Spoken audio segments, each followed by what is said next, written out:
So let's start with the first question there, Miss. It says, do you work at Oshkosh all the time? We wish. We wish we did, but no, we don't. No, we don't. Oshkosh is actually a contract tower. So there's contract controllers that work there daily. We just come in and take over for the Oshkosh time period. They get a vacation when the FA takes over the tower. Yeah. And what is the suggested go-around procedure when on final into AirVenture? It says in the NOTAM to follow the instructions of the air traffic controller. Sometimes we are so busy, we will see you go around, but because of whatever the reason was, I may be honestly busy to tell you what to do. I would fly the departure procedure for whatever that runway is. So if it's runway 27, the departure the departure procedure is to climb up to 1,300 and either fly a runway heading or up to a 360 heading. If you're coming off of, but I would say don't turn to a 360 heading till you're past the departure into the runway, right, or actually past the railroad tracks, because you'll be a conflict for the downwind traffic. So that's the thing on 27. I would actually venture just go straight out on 27 and 1,300. That way you don't make yourself a moving target for the people turning downwind. Yeah, but for lack of any other instructions, the controllers will see that go around. And hopefully we'll be able to work you back in. But if not, just fly the departure procedure and then go back out to wherever that transition point is. And unfortunately, have to start over again. But it happens. It's better to be able to live and fly again than not. Exactly. So exactly. Now, this is actually interesting. Before we continue on, we were talking about the fact that it normally is a contract tower, but these are FAA union NATCA employees that are used for Oshkosh, right? But I don't think that many of our viewers perhaps know exactly how many controllers are working on a position. Whereas in normality, right, you have maybe one person or one person and a trainer. But can you explain in each of the different positions in the tower, maybe at Fisk, exactly how many people are actually there working together? Well, it's basically split up into sections. Normally at home, if I was working, if I was working Oshkosh Tower on a daily basis, there might be one controller working both runways and one ground controller. But because of the actual activity of this event and the amount of aircraft we get in, the teams are split into groups of 4. And so we'll have a north local that works runway 27, a group of 4 people working that one runway, and a group of 4 working south local, which would be runway 1836. And then we've got a group of 4 people working at each runway for the departures. Mm-hmm. So again, depending on which runway we're on, from runway 27, there's an elevated cart down by the orange dot there on 27, where they're going to actually work the departures. And then again on runway 18, it's down at the end of taxiway Papa for runway 36, I should say. I said 18, but down 36. And so there's 4 people there. Then there's a team of 4 working Fisk and a team of 4 working Fond du Lac. And now that's per shift. That's a morning shift. And then we've got noon, the people come in at noon and relieve everybody and go out. So we have this event, we operate with a total of 64 controllers. That's amazing. Yeah, but then we still have the management on top of that. We have nearly 90 people there, 90 with support FAs staff. With support staff and everything else. So there's a bunch of us. I mean, that's pretty fascinating. Yeah. Just that many people descending on Oshkosh just for this week. And then in terms of the different positions, I don't, at least for me, when I really first started learning about this, the idea of the parroter, the rookie, the person who's on the microphone, their sole job is literally just to speak what all the other people around them are speaking. And I want, anybody viewing this who may not have an understanding for how this job is as an air traffic controller, whereas normally you're communicating with an aircraft, you might have somebody talking to you, and the idea of being able to multitask. I mean, this level of multitasking has to be pretty unbelievable when you have people shouting at you from both sides. It is. We'll usually have, out of that 4 people on that team, there's only one person talking. But a lot of times you'll hear people yelling in the background and talking in the background. That's because that communicator, the one that's actually talking, is being fed instructions from 3, maybe 4 or 5, depending on if the management's up there with us, other people. And, you've got several airplanes that you're working at one time, and each person is giving you information to give to each one of those aircraft. And so you just have to kind of pick out something you hear, say that, pick out something else, say that. So there's only one communicator, but that communicator is not the one actually working the aircraft. They're just the ones that are saying what Giving needs the to be done. instructions. So leads it's a team effort. And So see, that leads to the tower, though, the way it's split up is we don't have everybody looking at the same point in space in the tower. The team of 4, we've got the communicator and the team lead are sitting there, and they're basically watching for 2-7. You're watching the base turn. You're watching that base turn to the orange dot. Then I've got somebody over here on my right that's watching the actual left base for anybody coming up from the south and the final out there for any IFR arrivals. Then I've got the other guy over here watching the downwind turn. So they're watching everybody come up the tracks, make the downwind turn at the gravel pit, and start their descent. So I'm focused on this window. I'm not looking at the other windows, because the minute you take your focus off that window, that's when you have something that could happen. Mm-hmm. And having all these eyes looking out different windows and staying focused, that's how you catch the opposite directions. That's how you catch somebody turning the wrong way. That's how you catch, hey, this guy's not descending, or this guy is too low, that kind of thing. So let me ask you a question. Would you say that the skill set to be an Oshkosh or even a Sun and Fun controller is separate, above and beyond, or equivalent to the everyday workings of a controller at let's say, a moderate to busy airport? Yes. I will say that because I have seen some people that I would term as really good controllers back home that cannot do Oshkosh or Sun and Fun. They cannot wrap their head around what we have to do there. At home, it's very individualized. You have ground control, you have local control, tower control, you have clearance delivery, you have flight data, and each person is working their piece of the pie. At this event, you have to meld together and become a team. It's like 4 brains operating as one to make this puzzle work and make it successful. And that's one of the things we tell the rookies and the limiteds when they come in: forget everything you do at home. This is unlike anything you do at home. And it's just like we've just done pilot briefings for EAA groups where we've told the pilots, we know how you fly the aircraft back home. You are not going to fly that aircraft this way. It's Oshkosh. We can't, the event is not successful if you go out and do the traditional downwind, traditional base, traditional crosswind. This event will fail at that. That's why you were making short approaches. That's why you're angling in for the blue dot, the pink dot, the orange dot, because we have to shorten it up. That's why we have 1,500 feet on departures. We have a reduced separation waiver, because otherwise with the sheer numbers, we could not make this event work. Yeah. So now go ahead. Our team, the 4 people that are on our team, you may not know them prior to this event. So we have to come together quickly. We have to learn how to trust each other. We have to learn what our positions are on that team and then work together. Like you said, it's like 4 people being with just one brain. You have to work together as a team. And sometimes your first year there as a rookie, that's hard. You're not used to working in this way, and how they form in that first year will determine if they get to come back the next year. Just for anybody who may not understand, you use the word limited. Can you just explain that real quick, just so that in case that went by someone and they said, I can kind of guess what that is, but. So we've got a 4-person team, and on that team, you've got your team lead. That's the person that's been there the longest. They're in charge of making sure that things run smoothly. They've been there for at least 4 years. So they have a good knowledge, and they're the trainer. They're the ones that's going to be training everybody underneath them.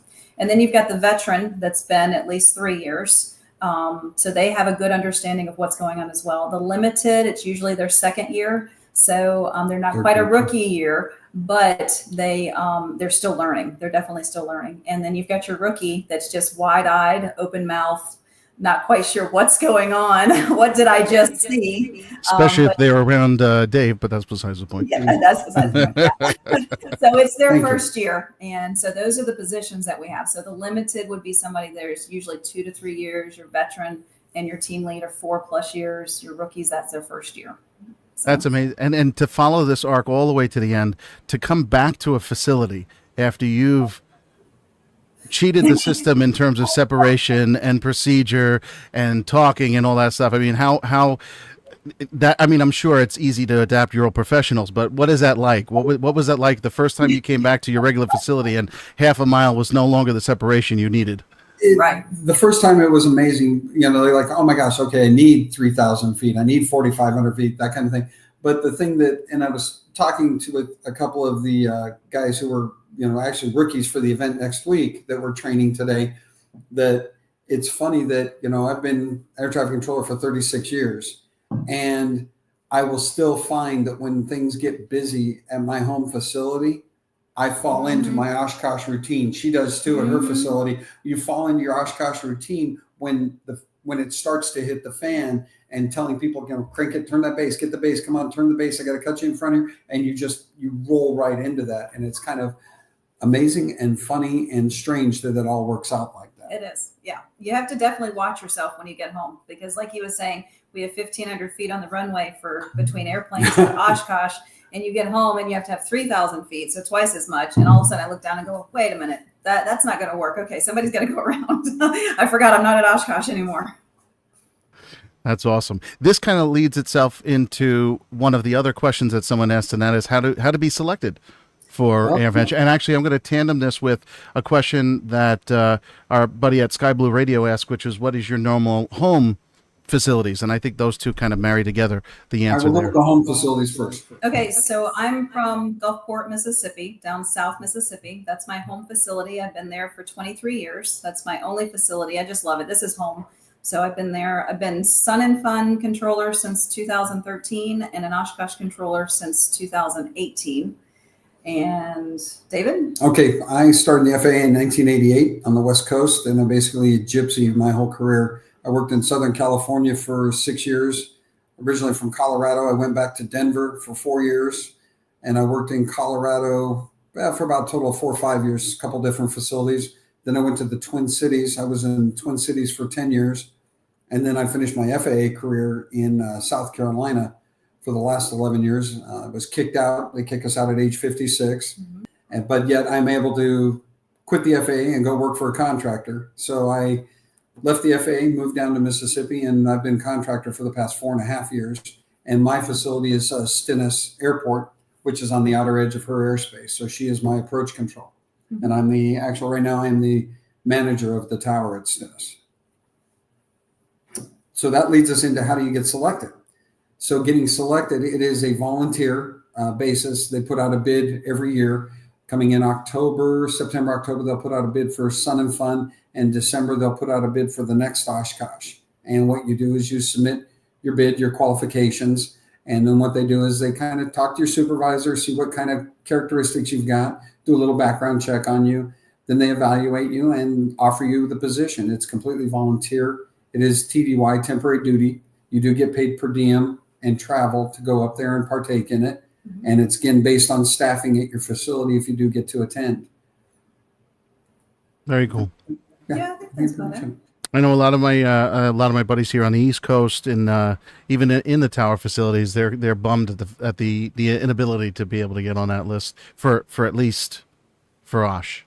Yeah. Right. Yeah. And we do have it so that for Sun and Fun, you have to be part of what we call our Eastern region in order to volunteer for it. And then for Oshkosh, part of our Central region. Now, if we have to draw back and forth between Eastern and Central, we can. But unfortunately, the West Coast doesn't have. They have the Reno Air Races. Well, they did, and then they moved them somewhere else. Yeah. So, but they don't have an air show quite as big as like what we have. So we usually don't pick up many, if any, from the West Coast area. They try to give this honor, I guess you could say, to the controllers that it's going to affect. And most of the time that's East Coast, and like for Sun and Fun down in Florida. So they try to draw as many controllers from those areas. Kind of homegrown. Kind of a homegrown type thing. I did forget, I have 9 Oshkoshes and 6 Sun and Funs under my belt. There you go. There you have that. Very cool. We know that Dave is very well seasoned. I think that's probably the better way to put it. Can the public visit the Fisk controller site? Yes, you can definitely visit Fisk. Bring That's food. hard to say. Yeah, controllers always like food. But you're welcome to come out. There is a Bring your chairs. Google map pin that actually says Fisk Approach. So if you type that Fisk into Google, VFR approach. Fisk VFR Approach, Fisk that's right. VFR. So you type that into your Google Maps and it'll lead you right to us. We operate out of a small trailer, like a little camping travel trailer. Mm-hmm. But honestly, we're set up with some tables out front. We've got our radios right there. Bring a lawn chair and you're welcome to come out and sit on the grass, bring some food, socialize. Yep. We just ask, especially during times that we're busy, that you don't approach us so that we can work our jobs. As we're taking breaks, if you just see us walking around and you have questions or just want to introduce yourself, feel free, come up. We love to talk to you. Yeah. So yeah, but definitely come out to Fisk. And earlier in the week, you'll see more traffic. So you come later in the week, that's mostly where people are departing, going back home. But if you can get there on Saturday, Sunday, Monday, that's a good time to come out. Thursday was, remember last year, Thursday. Now, last Thursday, last year on a Thursday, it was really busy for folks coming in for that last weekend. Yeah. So, but yeah, definitely come out and see us. Very cool. And, in regards to Fisk, someone on the YouTube chat had asked, can you talk when you come into Fisk? And I think this is in reference to them flying, or do you have to hang up your mic? Now, we know that the procedures are you don't talk back, but we were actually talking about, we were talking about this with a rookie, that sometimes you engage the pilot and they're a little shy about it. So can you explain about when the right opportunity is to actually key up that push to talk? Well, the thing is kind of take the angle from us, take what we give you. I mean, if I'm sitting here and you're just hearing me spit this stuff out nonstop, and I got blue Cessna turn right, green Cessna up the tracks, yellow Cessna turn right, if I'm talking nonstop, obviously I'm not going to have the time for it. But then there are those times where there's lag, there may be a 3-mile gap or 4-mile gap. And generally the controllers, when we're doing that, we're trying to engage the pilots. We want everybody to have a good time. We want everybody to be relaxed. We want everybody to get in safely. So I'm going to engage you and go, hey, Cessna 22 X-ray, where are you flying in from? And then, then we'll engage them, hey, wing rock, give us a great wing rock. We want to see those wings just bouncing, and the crowd that's sitting down there, Fisk, they love it. The pilots love it. It's really great. And just to add on about SimVenture, I mean, what you're describing, I know we've done in SimVenture, but that's something that you would do in reality too. So, I mean, the pilots flying in, getting that type of interaction when time permits is a very real thing as well. Well, when we work SimVenture, we try to make it as real or Oshkosh-esque as we can absolutely do it. Just make it so it's like, this is what you're going to encounter in the event. And I have even gone so far on some of the pilots, when they turn in, just say, hey guys, you fly into the event, this is not going to work, or this will work, or this was a really nice job, just to let them know so that when they go back out and fly it, or if they ever do fly the real event, this is what they need to look out for. And we'll also do a lot of, it looks like a Cessna or it looks like a Cherokee. We want to make it as real as possible. And when you've got that aircraft coming right towards you and all you see is a nose and wings, I may only be able to say a high wing with the Tundra tires or wig-wag lights, or, I might be able to see it's an RV. But, so we try to make it as real as possible. And when you do fly into Oshkosh, be ready to be recognized as something that you're not normally, like I said, Tundra tires or wheel pants or the light in the left wing. And you can't emphasize enough, if you're more than a mile from Fisk, we're not talking to you. And I mean, it happens day in, day out at Oshkosh, and even on this event where, what are the odds that there's more than 3 Skyhawks on the arrival, I mean, or even more than 2. And you say, okay, I got a Skyhawk half mile southwest Fisk, start a right turn, and 3 miles down the tracks, you see somebody turn. And it's like, no. Yeah. Check your DME. If you're more than a mile from Fisk, I'm 100% not talking to you. Definitely.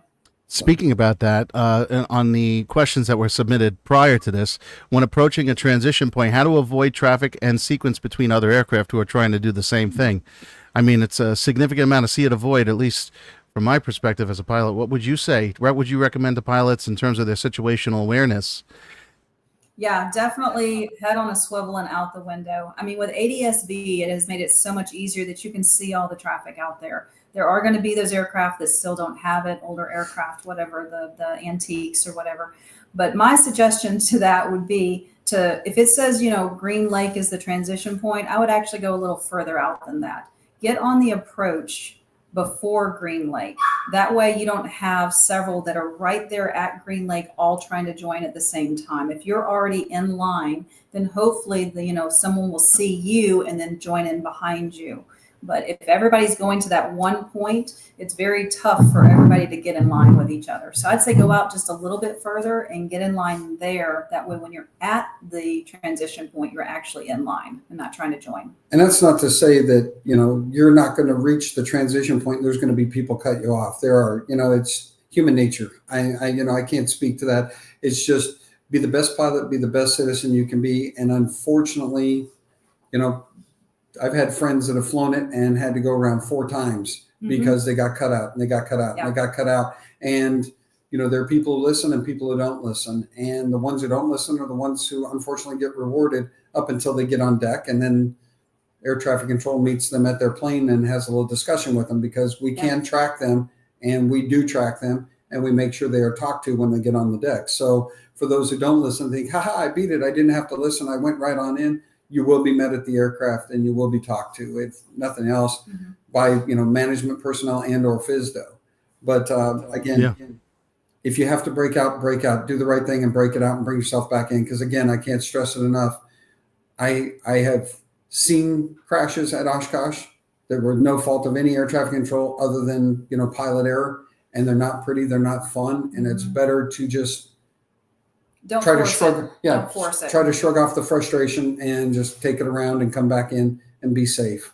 And now You know, that we have ADSB as well, I mean, we're not working with it actively. Our supervisor, usually like at Fisk, will have a supervisor back behind us, and they will have an ADSB available to them. And you'll hear them once in a while say, hey, 22 Foxtrot is cutting somebody off, and he'll tell us, call you out. And in pilots that have flown in the last year or two, then they can contest it, that we will call out a pilot and say, hey, you're doing it wrong. Turn out and go back to the starting point. So we are getting a lot more of that. And I think it is frustrating as a pilot knowing that people are cutting you off. And we are trying to call those folks out and get them to do it the right way. But we can't get every single one. True. And it's worthy of noting, by the way, just for a moment, I know it's been a minute, but Kathy's got a very extensive flying career, or at least past. Yeah, in terms of a past, but still, and I connect. We're working on it. We're working on it, but I'm connecting the dots to the fact that, yeah, I know you did do instructing, right? Back when? I have done some. But from an instructional standpoint, from a flyer standpoint, I would think better preparation is probably key in the aeronautical decision-making process. There are a lot of times I have found pilots self-admitting the fact that they're looking at the notice as they're flying the procedure, whereas instead that's got to become almost a memory item with that as a backup, where you've studied that notice, you've studied it completely, you're in the situation so you can keep your head completely out of the cockpit. And then our friends at ForeFlight have terrific tools that plus the ADSB receiving in your plane, it's a lot easier now to be situationally aware if you can facilitate it than it was 10, 15, 20 years ago. Hands down. Definitely. Yeah. And the thing is preparation is key. Preparation is hugely key. You be prepared. You know, that NOTAM comes out 4 months in advance. Read the NOTAM. You know, not saying read it and then tuck it in the drawer. Read it. A couple weeks later, pull it out, look over, highlight it, laminate it. Yeah. Laminate those pages. You know, there's stories where the pilot's like, well, I had the NOTAM and, you know, I had the window cracked and the wind blew and, you know, the pages went flying. It's laminated, you know, that kind of thing. Just like when you get to the airport, your signage, whether you're going to camping, general aviation parking, laminate those, and don't have just one, have two, one for each side of the aircraft. Your VFR, IFR departure signs, have two, one for each side of the aircraft, because you never know where we're going to be positioned on the field to see those signs. And it's very helpful that we can see it from either side of the aircraft. We're not allowed to approach the aircraft for safety reasons. So those are all, you know, preparation is huge in this event. And In regards, I was going to say prepping as well, not just the NOTAM, but something that we've told some of the EAA groups that we've met with is to practice it at home. Yes. Find your field, your uncontrolled field. I was going to say, if you're doing it when you have a controlled field, please tell your controllers what you're doing, making short approaches and stuff. Don't scare us, please. But if you can find an uncontrolled field and practice making those short approaches, because anyone that's flown SimVenture now or, you know, into the real show, you know that we tell you to turn your base at a certain dot, and it's going to be a short approach, and you turn towards one dot and you land on another dot, which I think was one of the questions as well that someone had. But it's almost 99% of the time, aim at a dot, land on a different dot, and it's very close in base to finals. And not what you do at home on a normal daily basis. Practice it at a little uncontrolled field in your area. Get comfortable with close in bases and finals like that, so that when you get there, it's not something you're doing for the first or second time. Or make friends with your local control tower and go do short approaches there. Yeah. Well, that's terrific advice. And that actually answers, we had a user submit a question who had asked, besides SimVenture, how else do you prepare? That hit the nose right on the head. That's phenomenal. One person in the YouTube, and just to kind of go back to David, you had said something about emergencies. They had asked, Probably a higher probability because of the amount of traffic, but is it more probable that as an Oshkosh controller you're seeing more emergencies than you do on a regular basis? They were querying about the amount of incidents that might happen. Yeah. So I find that incredibly fascinating, right? When you think about how many aircraft are descending upon this airport, how there aren't more accidents that happen, but meanwhile everybody seems to get it to work. You guys are amazing. Well, it speaks well, and but I appreciate that, but it's the entire team as a whole. I mean, when you look at the magnitude of just Oshkosh, you have the controllers. Okay, well, we can't do it all on our own. You have all of the EAA volunteers on the ground, and then again, you have the pilots who do practice it. As it all comes together, we're one huge family that make this work. And the fact that you have literally tens of thousands of aircraft fly into this event, and over the course of the week, you have upwards of 20 to 30,000 operations, landing and takeoffs over the course of a week. That speaks volumes to the safety of the event, the planning that goes into it, the people the care, the heart and soul of it, the people that actually take the time to learn it and make it happen. It's amazing. It's quite amazing, yes, that we don't have the kind of events that happen. There are a lot of events that happen across the air traffic system in the U.S. on a daily basis that you don't hear about. The near misses, the runway incursions and runway excursions. Those happen on a daily basis at hundreds of airports across the country. And the fact that we don't have that with over 20 to 30,000 operations in a 9-10 day time span it speaks volumes. And I will say too, because I know we've been asked this at some of the EAA events that we've gone to, when we do have an emergency and we have to close down both runways, but say maybe the emergency was on 3-6, maybe somebody had a gear collapse or something like that. Why can't we still land 2-7? Why are we having to have everybody in holding and nobody can go into the airport? And we can only say to that there's only enough emergency and volunteers that have to work that accident. If we were to still use 2-7 and something were to happen on 2-7, there wouldn't be the resources for that emergency and the one that was already going on. So usually if something happens to close down, like an emergency, like say gear collapse, a severe running off the runway, something of that nature, then we have to close down everything. We can't land the other runway just because one's closed. And coupled with the fact that you have vehicles on the north side of the airport, vehicles on the west side of the airport, vehicles on the south side of the airport. So when they call for an emergency, there are emergency vehicles literally coming from all corners of the compass. So to run that, we everything has to shut down because they're coming from anywhere and everywhere. And they could be repositioning as well. And so when there's no aircraft moving, no engines turning, the emergency vehicles can get to the event, take care of it, and then they can begin to reopen the airport piece by piece once they get everything handled and taken care of. So it's not to say they can't arrive or depart a runway with an emergency going on. It's first they have to get there, assess, and then start it back up. Yeah, we just want to make sure everybody that's safe. If you're landing 2-7 and something were to happen, we want you to have the resources that you would have if you had been in that other emergency. Correct. Yeah, I think that's fair to say. Speaking of hair-raising circumstances, Kathy, I remember. Do we recognize the voice, everybody, from that video? No. Opposite direction How about traffic. everybody on final, go around. Opposite direction arrival. Everybody on final, go around. Did you ever talk to that pilot? No, I did not. It's probably a good thing. Well, good job.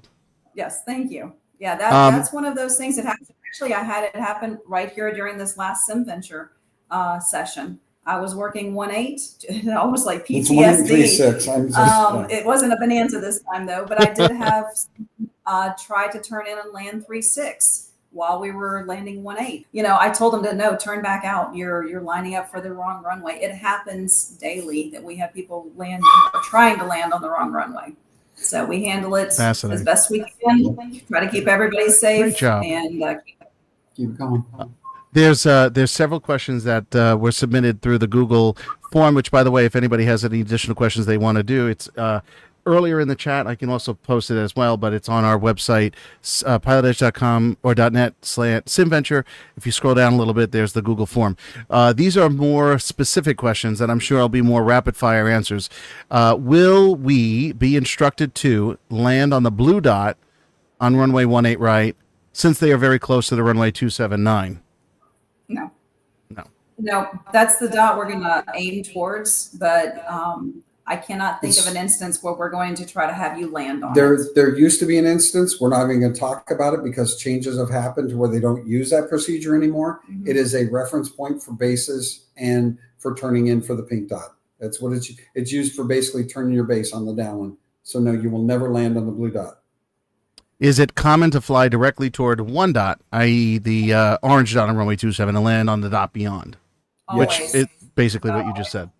Now, Yes. like 27, it may be aimed towards the numbers, land on the orange dot, or something like that. But it's always going to be an aiming point and then land on the dot after. Now the only exception would be runway 9, because runway 9 is a cluster, because the arrival joins up at about a mile and a quarter final, and that's where you're either going to be landing on the numbers or the white dot. So you'll never be aiming for Or one anything there, dot to because land on something else you're usually. pretty much coming straight in when you're on runway 9. Yeah. So The next question ties into something we discussed before. I don't think we really touched this per se, but if you're the aircraft behind a slow one and you have obviously people behind you, what is your game plan? You would be the one obligated to move around, right? yeah, Yeah. well, you make the decision. Can you follow them? No. Can I get up to 2,300 and do 135 knots? Yes. Then do it. Can I get up to 2,300 and 135 knots? No. Break out and redo the arrival. Now, Dave, I saw you do something on Fisk today where you took a slower moving aircraft that was tied in and said to them, let's solve this by you going up to 2,300, but not necessarily speeding up, just at least giving me vertical separation. And then you solving the mystery by having one go up the railroad tracks, one go up Fisk Avenue. I know that's not SOP, if you will, that's not notice, Yeah. but That could was you to instruct avoid it? him breaking out and starting over? And Can it that was- happen in reality? And in reality, Probably not. I can't say No. the Just probability is say most no. likely not. But again, there's always an exception to the rule. There's always a situation where you're in the heat of the battle and you got that guy out there and you go, we got nobody up high. Can you climb to 2,300? Yeah, I can. Climb to 2,300. We'll work it out at Fisk. But don't bank on that. A lot of times you're going to find if you're on the arrival, let's say we've got a really slow cub out there. If you are that cub, you might want to move off maybe to the right of the tracks and let people pass you. If you are the cub on the tracks and you've got somebody behind you that can go faster, you can pass that cub. But the main thing is, by the time you get to Ripon, between Ripon and Fisk is so important. You have got to be in line. You've got to be doing your 90 knots, the 1,800 or up at the 2,300, whichever one you are. But by Ripon, you've got to be in line following somebody. Up until then, if you've got somebody that's a little faster or slower and you can get around them, like I said, if you're the slower traffic, maybe move off the tracks just a little bit. But as you get back to Ripon, you've got to get on those tracks and everybody's got to get in line. What would be the correct procedure to pull a go around on final? That was one of the questions that was asked.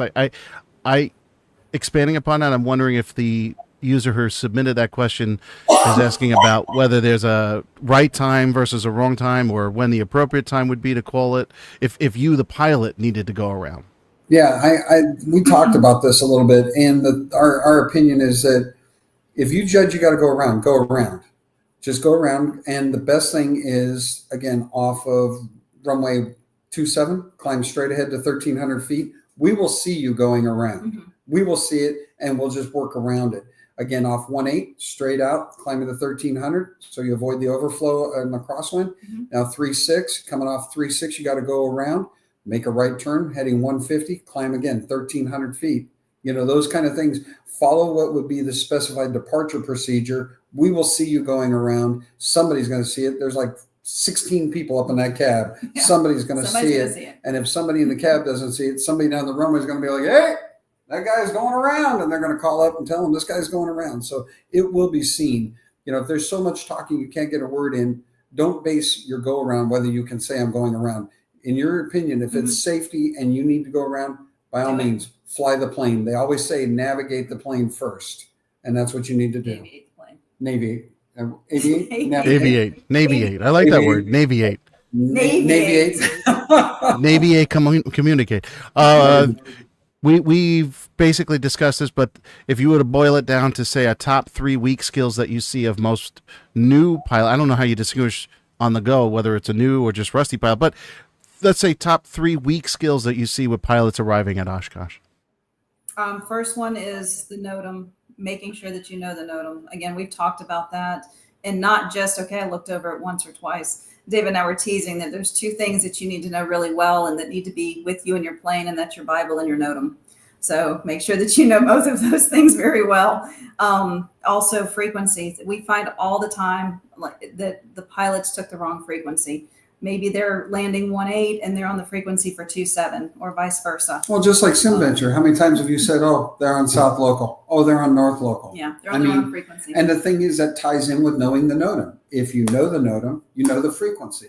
And if you take the time to laminate the pages, highlight the key event, the key things on it. This is the departure procedure. This is the go-around procedure. Here's the frequency, Yeah.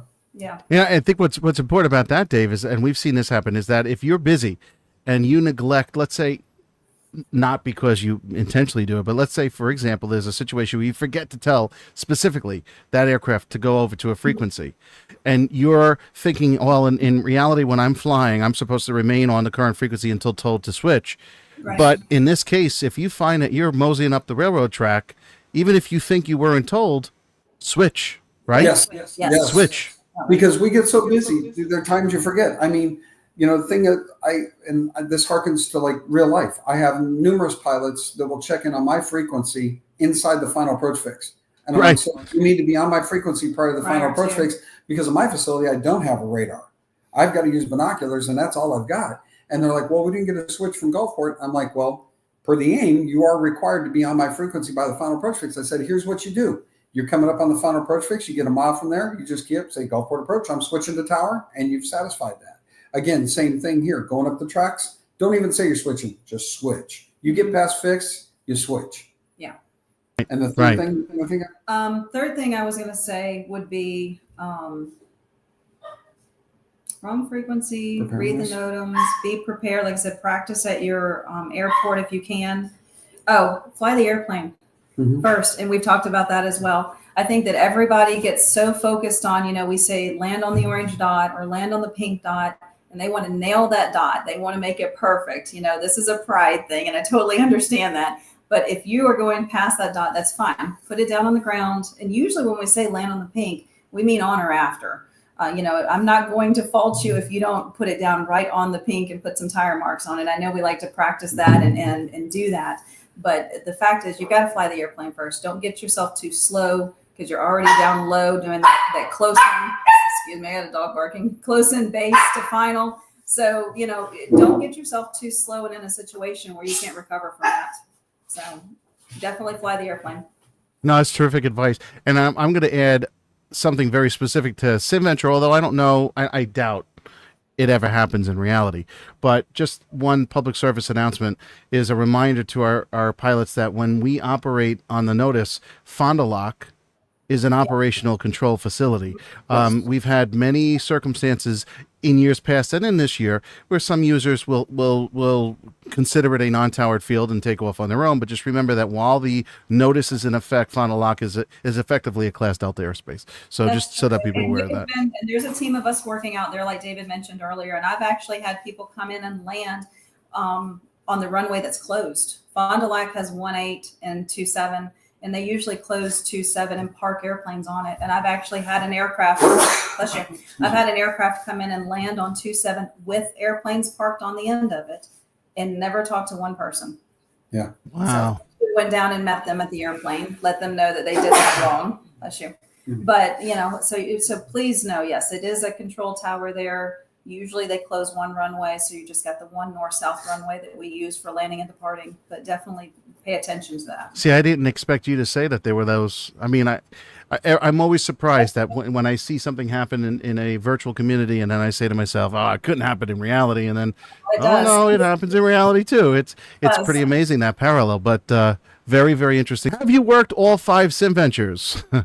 And how many years have you? So you had mentioned, I think Dave gave his creds as far as Sun and Fun and AirVenture. I don't remember if Kathy did, but can you guys elaborate on that, if you will? Yeah. As I said, I've done Sun and Fun since 2013, Oshkosh since 2018, and I've been at all of the SimVentures. Been here since the beginning. Drink the SimVenture Kool-Aid. We've done all of them. Yep. And I've been Enjoy it. Oshkosh 0708, and then I was there every year from 13 to 19. And then Sun and Fun, I did all but 1 year from 13 to 19.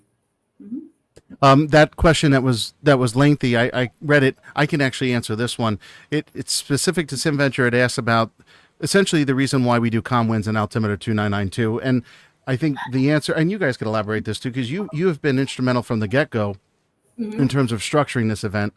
But essentially what we're trying to do is remove any other variable but the actual execution of the notice and the flying of the airplane at its basic element.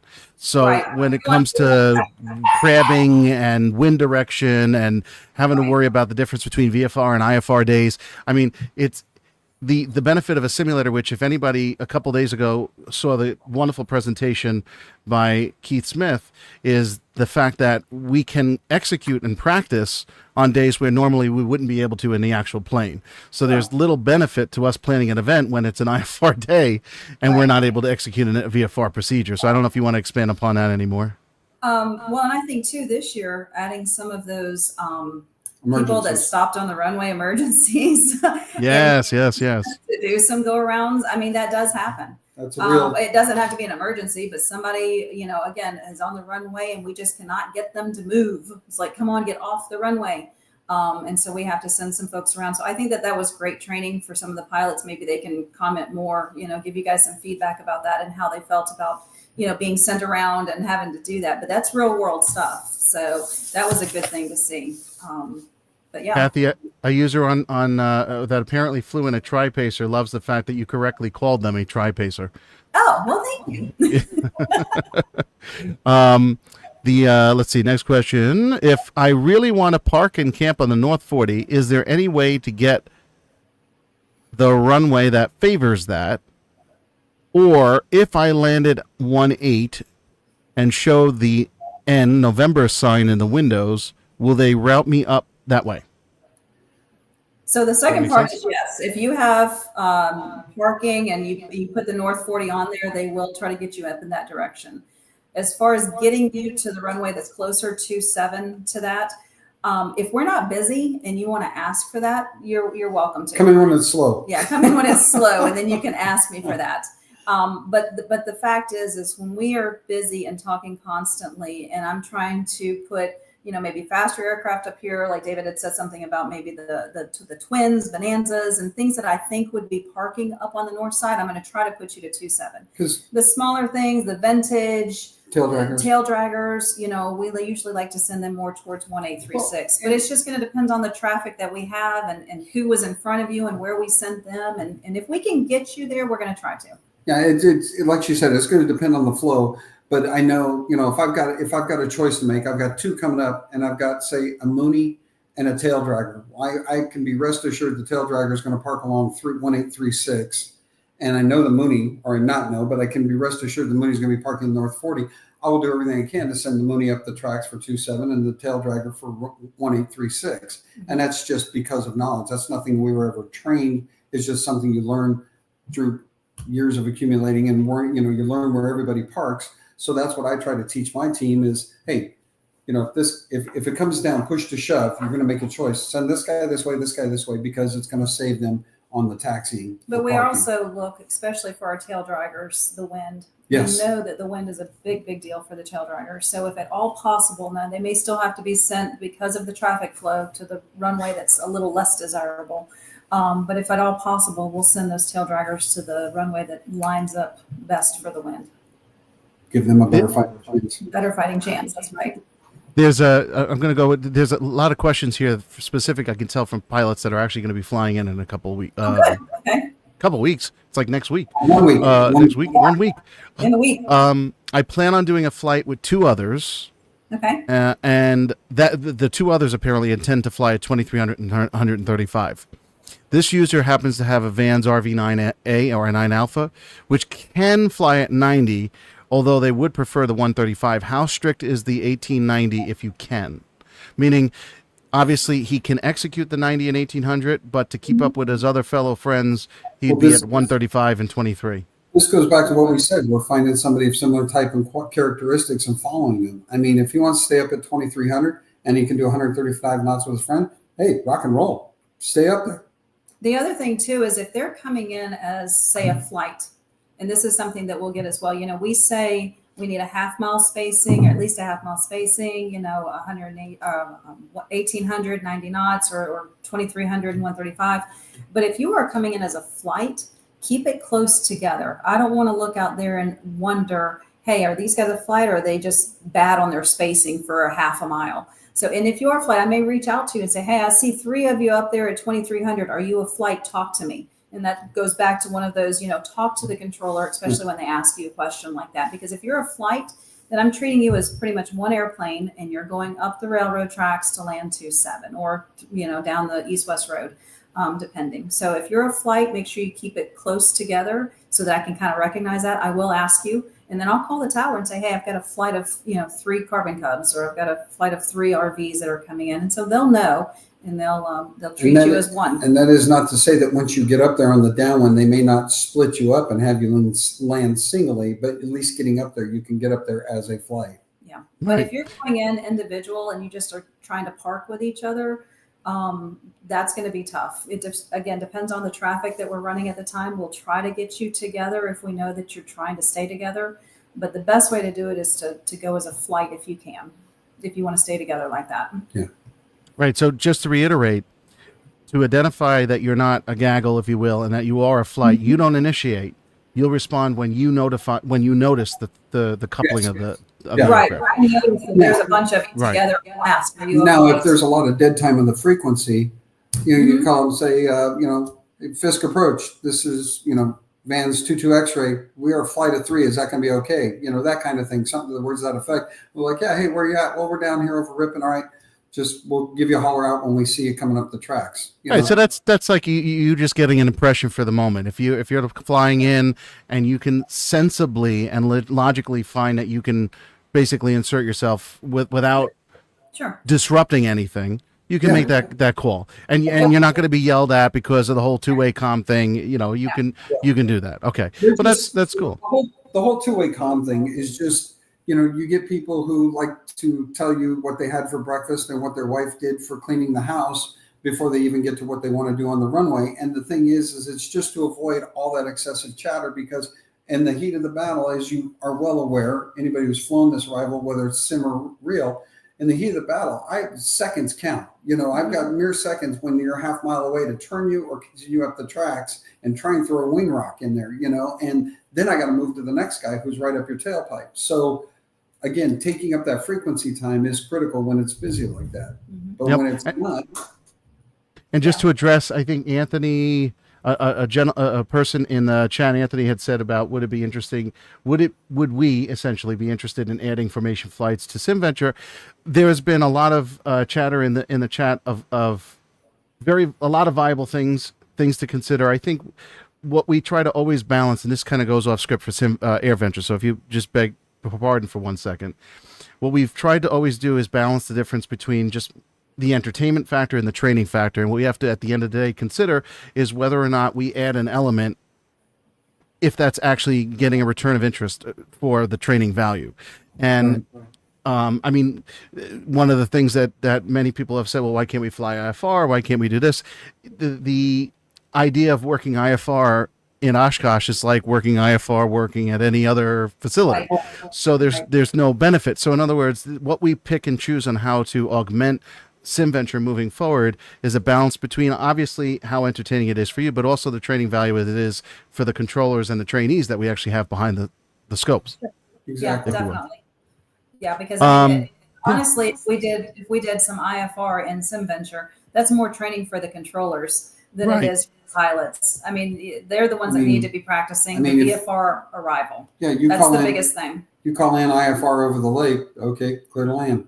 And now that's right. I mean, it's like, what am I doing with you? You're IFR. You're coming straight in, and that's all there is to it. And it's strictly 2-7. That's all there is, And I'm gonna loop this back to Keith's presentation a couple days ago when Keith talked about the way to effectively use simulators, right? If we have the right expectation and the right approach, or we're going in with the correct mindset of what to get out of it, then there's a tremendous amount of value. If we're going in just for pure entertainment, for being able to do every little nuance without necessarily connecting it from the simulator to the actual plane, that's a different story altogether. And what we always try to do is make this as practical an experience as possible. You had talked about before about really understanding every nook and cranny of the aircraft. And I think this question goes to that again. If you can just reiterate this, because this is very, very important. How do you know all the different models of aircraft? And I'm not just necessarily talking about SimVenture, but in reality, you're looking up and you're just seeing, you said before to the trainee, I'm seeing a cowling, or I'm seeing, lights going this way, that way. We had one guy that the guy is a legend. He was out of, I think he was out of Grand Rapids. Doesn't matter, Michigan. But Ray was a god at Fisk. He could tell what year, what make, what model it was by the sound of the engines. The engine. He could see the profile and he knew, and 99.9% of the time he's right. Outside of that, it's a best guess. And we're leaning on each other for whatever. So a lot of the times it's high wing, low wing, and the funny thing is the sun plays tricks on us when we're sitting out there at Fisk. You look at something and go, I swear that's yellow. And he gets close and it was red, or vice versa. The sun just ricochets that color off, and it's crazy. So the best thing we tell the trainees is, find the wigwag lights, the tip tanks, the Tundra tires, any discerning characteristic, straight tail, V tail, whatever you can to, biplane, high wing, low wing, whatever.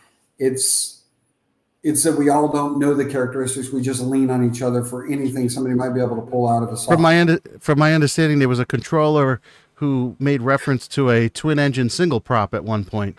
Yes, it was. Yeah. Do you happen to know this person? I do quite well. They said the large twin with the single engine go around. Large twin with the single engine. It was in the heat of the battle. Yeah, and it was a Pilatus. And it was a Pilatus. It wasn't even a twin. So. Yeah. I know that person.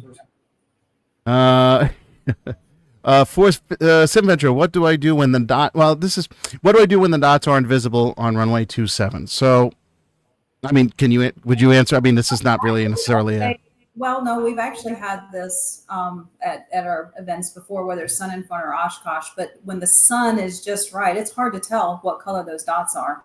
So if there is that problem, and again, you can get a word in otherwise, tell the controller, I can't see the colors of the dots because of the sun, which one? And sometimes we'll say land on the first dot, land on the second dot, that kind of thing. But I've had to revert to that when the sun's out of a certain direction. They just can't, it's in their eyes, they can't see the color, whatever it is. So I'll adapt. Once I know that the first time, I'll adapt and I'll start saying something like orange dot, which is the second dot, clear to land, and tell them that. And same thing with SimVenture, I would guess, if I know that you can't see it, but I don't know, Anthony, you could tell more if that's a scenery problem or a specific. Yeah, it would be a scenery issue, which whatever. It would be a scenery issue. We've been handling that in real time, even during the event on our Discord, and I would say 9 times out of 10, if not better, right? We were able to fix that and have users finally figure it out. And it's a little bit different, the triage that you need to do, depending upon whether you're, FSX or Microsoft Flight Sim or X-Plane. But yeah, you can go ahead to our Discord and get that real-time help. There was a question regarding if you could implement one change to, now it says if you could implement one change to either AirVenture or SimVenture to enhance safety for everyone, what would it be? What I would say, just to preface that, when it comes to SimVenture is, we debrief every year, and I have to say that he's not present here, but our close friend, coworker, and colleague Kevin is extremely instrumental in working back here and getting this to really exist. Kevin, Keith, and a whole bunch of other people. But I could say that we communicate regularly, months ahead of time, behind the scenes, to figure out ways to create a better experience for SimVenture moving forward. Now, as far as AirVenture goes, from your experience as AirVenture controllers, what are some changes you can implement that would enhance the safety for everyone? I think the one thing I would love to see, and she had mentioned it earlier, is that with the advent of ADS-B, it's getting better and better, and they do have an ADS-B set up at Fisk, and they use it at Lake Parker for Sun and Fun. I would love to see a full-blown implementation of ADS-B at each event.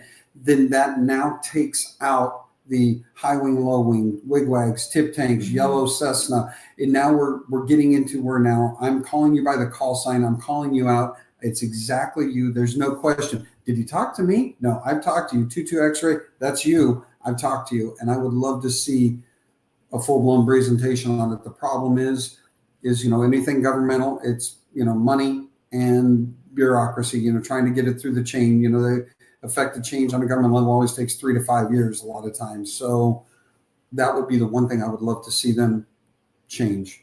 But I think that, like with what you were saying, Anthony, we also every year we debrief. We do make some changes to our procedures. Back in 2018, anybody that's out there that may have been there that first weekend, we had an absolute just Armageddon arrival on that Sunday afternoon, and that was my team as well. It seems like I always get the crazy stuff.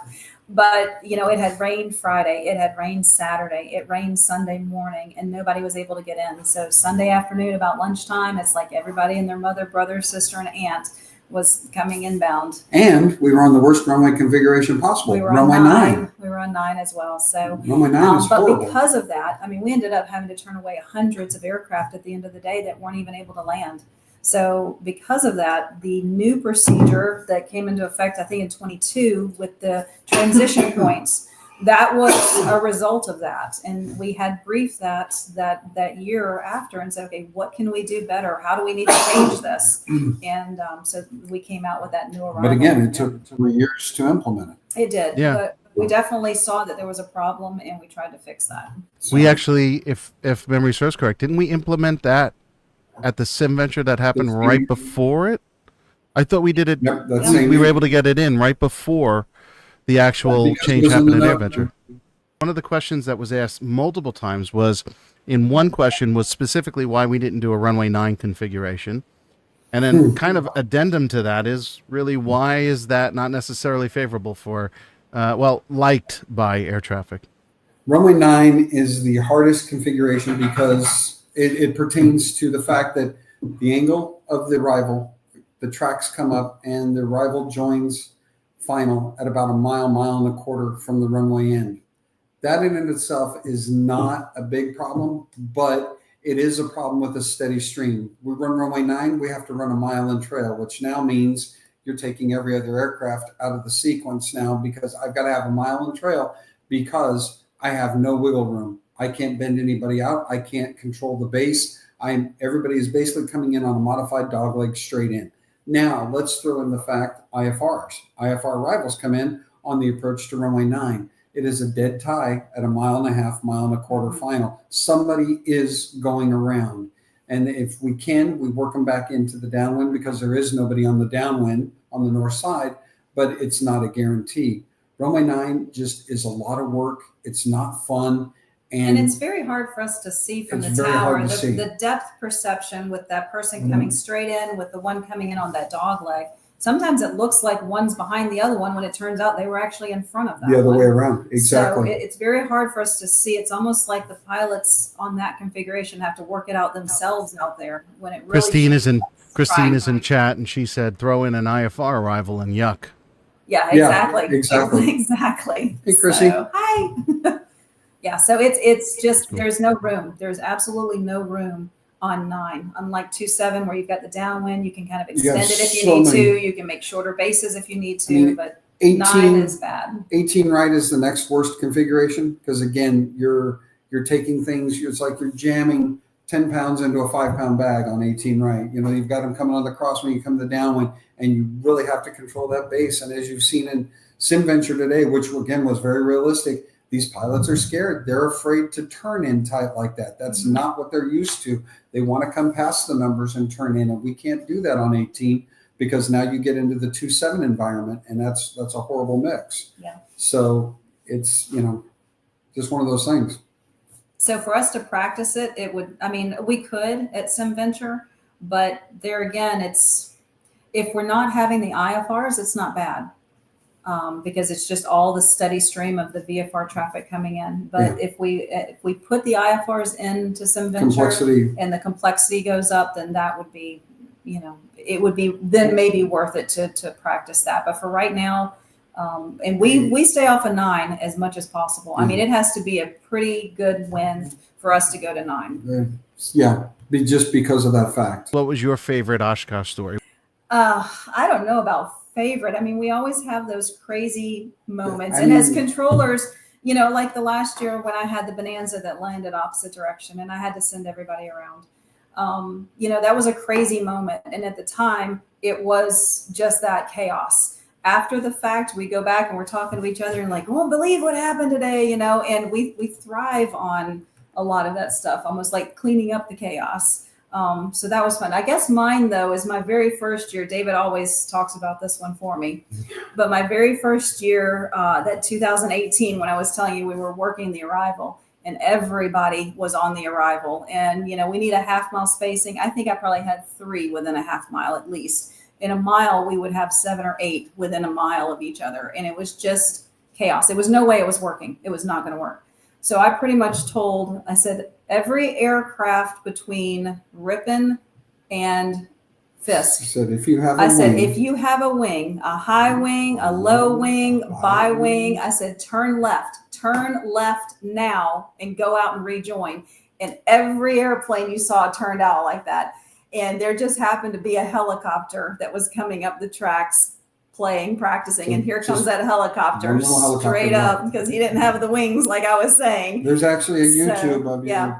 But I said any airplane, high wing, low wing, bi wing, turn left, and here comes a helicopter. It's amazing. I don't know if people understand the camaraderie and family that exists. Yes. It's so significant that honestly, yes, there's the business stories that you can take away, like you just described. But honestly, it's all the stuff that happens when you're done with the night and you're making these friendships, you're making these memories. It's unbelievable.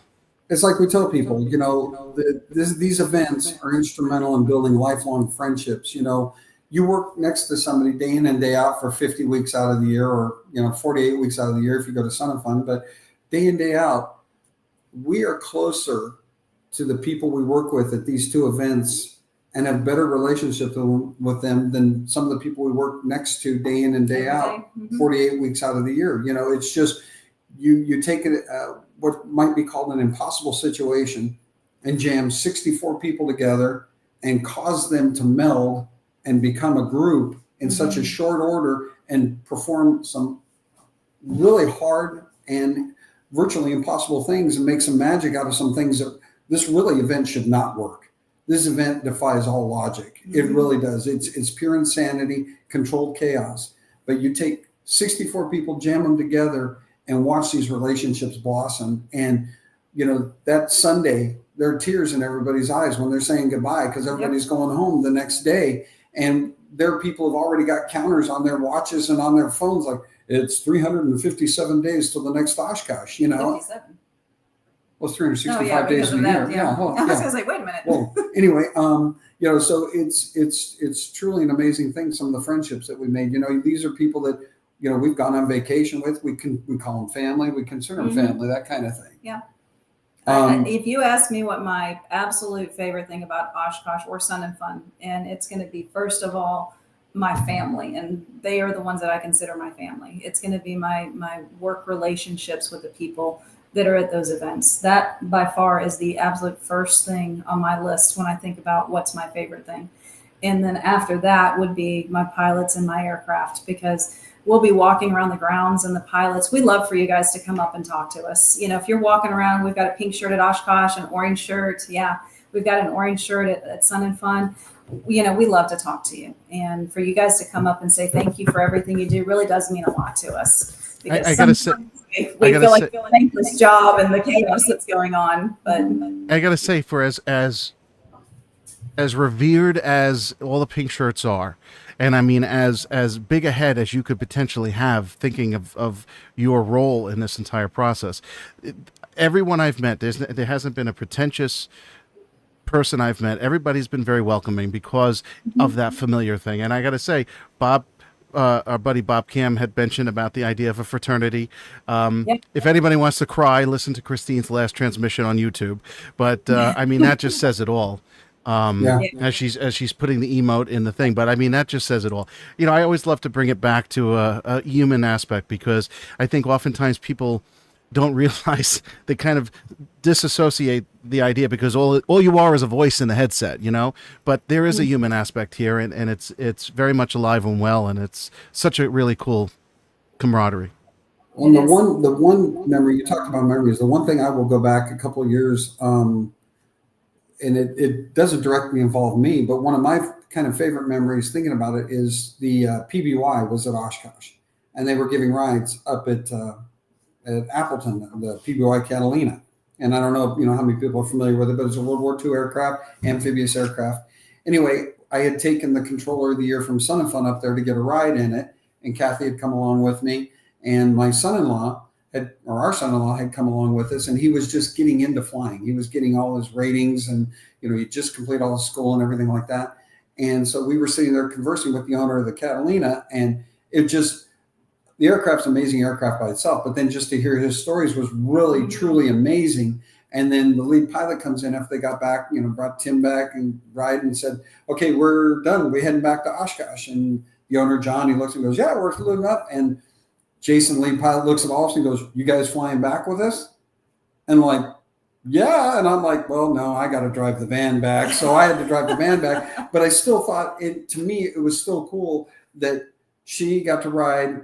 And my son-in-law, who had not yet been to Oshkosh, we were going that afternoon. He hadn't been. His grand arrival was to come into Oshkosh in the PBY Catalina, in the back, in the big bubble. And that, to me, that was just, her and Tim and Dan sitting in the bubble as they landed on runway 27. That was just absolutely cooler than anything. That was just amazing. That's one of my great memories. Again, it's just the relationships that you get, both pilots, controllers. It's great. It truly is. Fantastic. Well, listen, guys, we're just over an hour because we started a little bit later, so we are like an hour and 15 in actuality.